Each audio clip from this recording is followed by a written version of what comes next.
Ndugu zangu, karibuni katika tafakari ya neno la Mungu. Leo ikiwa ni Dominika ya 4 ya Pasaka ya mwaka wa kanisa, mwaka A.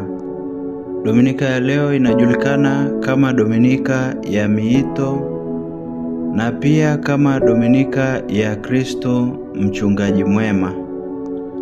Wazo la masomo ya leo ni wito wa kumtambua Kristo kama mchungaji wetu mwema, pia kuisikia sauti yake na kumfuata yeye aliye mchungaji mwema.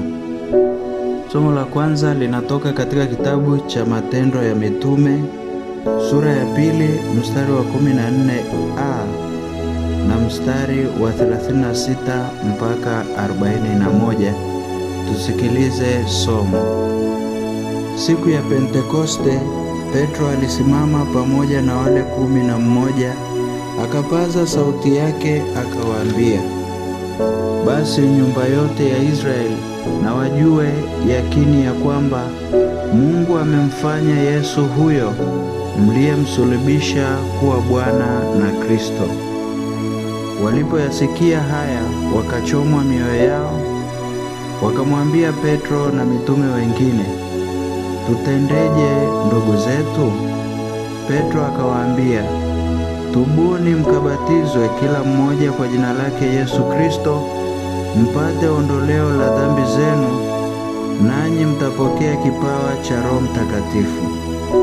Kwa kuwa ahadi hii ni kwa ajili yenu na kwa watoto wenu na kwa watu wote walio mbali na kwa wote watakaoitwa na Bwana Mungu wetu wamjie. Akawashuhudia kwa maneno mengine mengi sana na kuwaonya akisema, jiokoeni na kizazi hiki chenye ukaidi. Nao waliolipokea neno lake wakabatizwa, na siku ile wakaongezeka watu wapata 3,000. Neno la Bwana. Tumshukuru Mungu.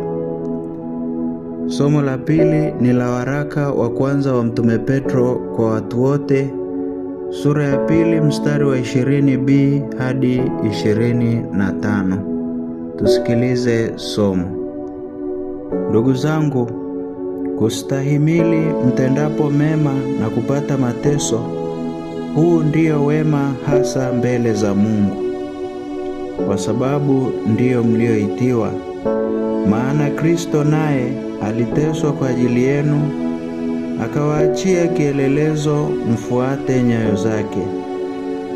Yeye hakutenda dhambi, wala hila haikuonekana kinywani mwake. Yeye alipotukanwa hakurudisha matukano, alipoteswa hakuogofya, bali alijikabidhi kwake yeye ahukumuye kwa haki. Yeye mwenyewe alizichukua dhambi zetu katika mwili wake juu ya mti, ili tukiwa wafu kwa mambo ya dhambi, tuwe hai kwa mambo ya haki, na kwa kupigwa kwake mliponywa. Kwa maana mlikuwa mnapotea kama kondoo, lakini sasa mmemrudia mchungaji na mwangalizi wa roho zenu. Neno la Bwana. Tumshukuru Mungu. Na somo la Injili ni Injili ya Yohane sura ya 10 mstari wa 1 hadi wa 10. Tusikilize Injili. Yesu aliwaambia Wayahudi, amin, amin nawaambieni, yeye asiyeingia mlangoni katika zizi la kondoo, lakini akwea penginepo, huyo ni mwivi, naye ni mnyang'anyi. Aingiaye mlangoni ni mchungaji wa kondoo. Bawabu humfungulia huyo, na kondoo humsikia sauti yake. Naye huwaita kondoo wake kwa majina yao na kuwapeleka nje. Naye awatoapo nje, kondoo wake wote huwatangulia. Na wale kondoo humfuata, kwa maana waijua sauti yake. Mgeni hawatamfuata kabisa, bali watamkimbia, kwa maana hawazijui sauti za wageni. Mithali hiyo Yesu aliwaambia, lakini wao hawakuelewa na mambo hayo aliyowaambia. Basi Yesu aliwaambia tena, amin, amin nawaambieni, mimi ndimi mlango wa kondoo. Wote walionitangulia ni wevi na wanyang'anyi, lakini kondoo hawakuwasikia. Mimi ndimi mlango, mtu akiingia kwa mimi ataokoka. Ataingia na kutoka, naye atapata malisho. Mwivi haji ila aibe na kuchinja na kuharibu. Mimi nalikuja ili wawe na uzima, kisha wawe nao tele. Neno la Bwana. Sifa kwako, Kristo. Ndugu zangu, katika somo la kwanza tumemsikia Petro mtume baada ya kumpokea Roho Mtakatifu siku ile ya Pentekoste, akiwahubiria maelfu ya watu waliokusanyika kwamba Mungu amemfanya Yesu waliyemsulubisha kuwa Bwana na Kristo. Ukweli huu unaichoma mioyo ya wengi, hata wakafanya toba na kubatizwa watu wapatao 3,000. Katika somo la pili, Petro mtume anawaandikia Wakristo wa kwanza waliokuwa wakitengwa na jamii na kuteswa mengi kwa ajili ya imani yao kwa Kristo mfufuka.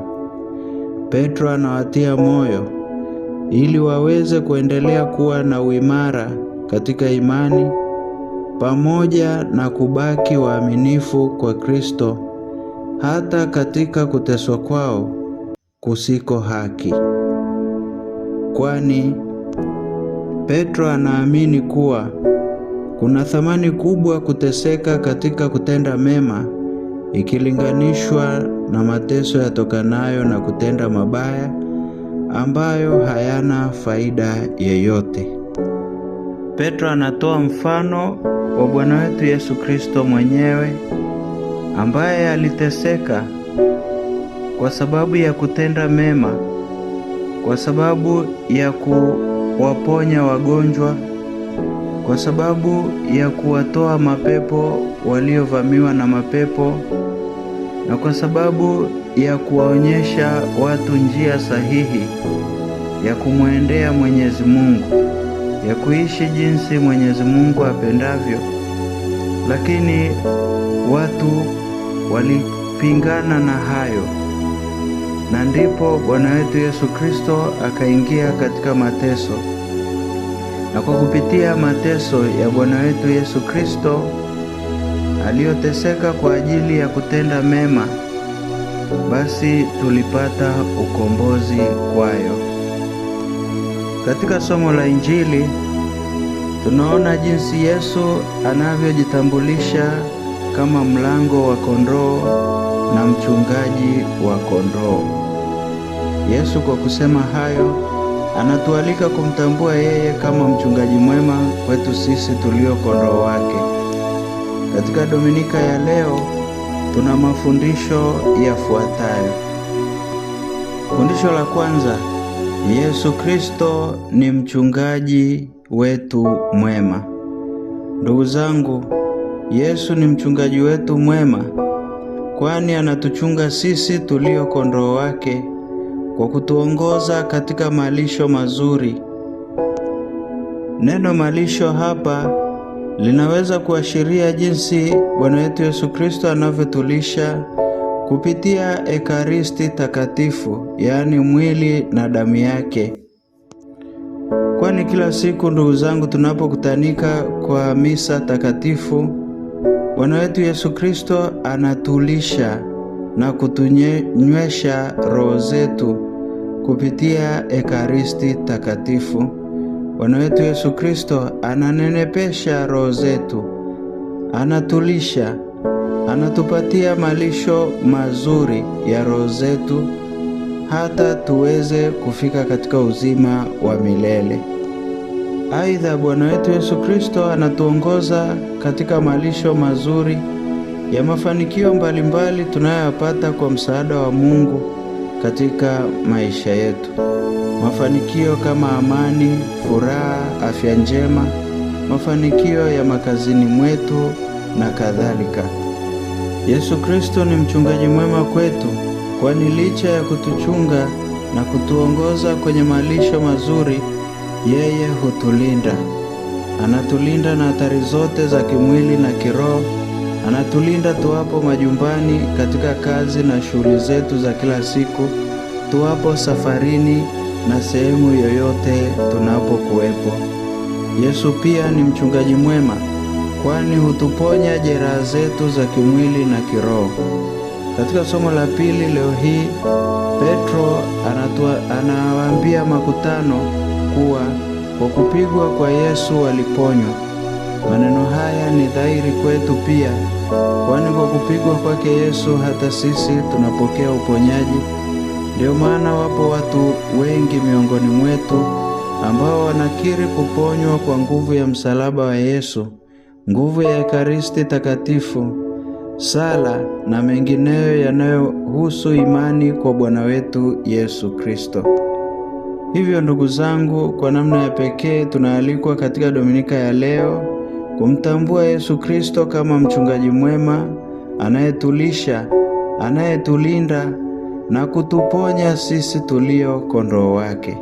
Fundisho la pili ni wito wa kuisikia sauti yake na kumfuata Yesu Kristo aliye mchungaji wetu mwema. Ndugu zangu, baada ya kumtambua Kristo kama mchungaji mwema, tunaalikwa kufanya mambo mawili muhimu. Jambo la kwanza, kuisikiliza sauti yake. Tunaalikwa kuitambua sauti ya Yesu anapozungumza na sisi kupitia watu, vitu, matukio, au yeye mwenyewe anapozungumza nasi kupitia dhamiri zetu. Tunaalikwa kuisikia sauti ya Yesu katika neno lake kwa kulisoma na kulitafakari neno la Mungu mara kwa mara katika familia zetu, jumuiyani, na kama tunavyofanya mara kwa mara tunapokutana kwa misa takatifu. Leo ikiwa ni Dominika ya Miito, tunaalikwa pia kutambua kuwa Yesu anatuita au ametuita katika miito mbalimbali. Hivyo basi tumwombe yeye aliyetuita atujalie neema ya kutekeleza wajibu zetu katika miito hiyo kiaminifu.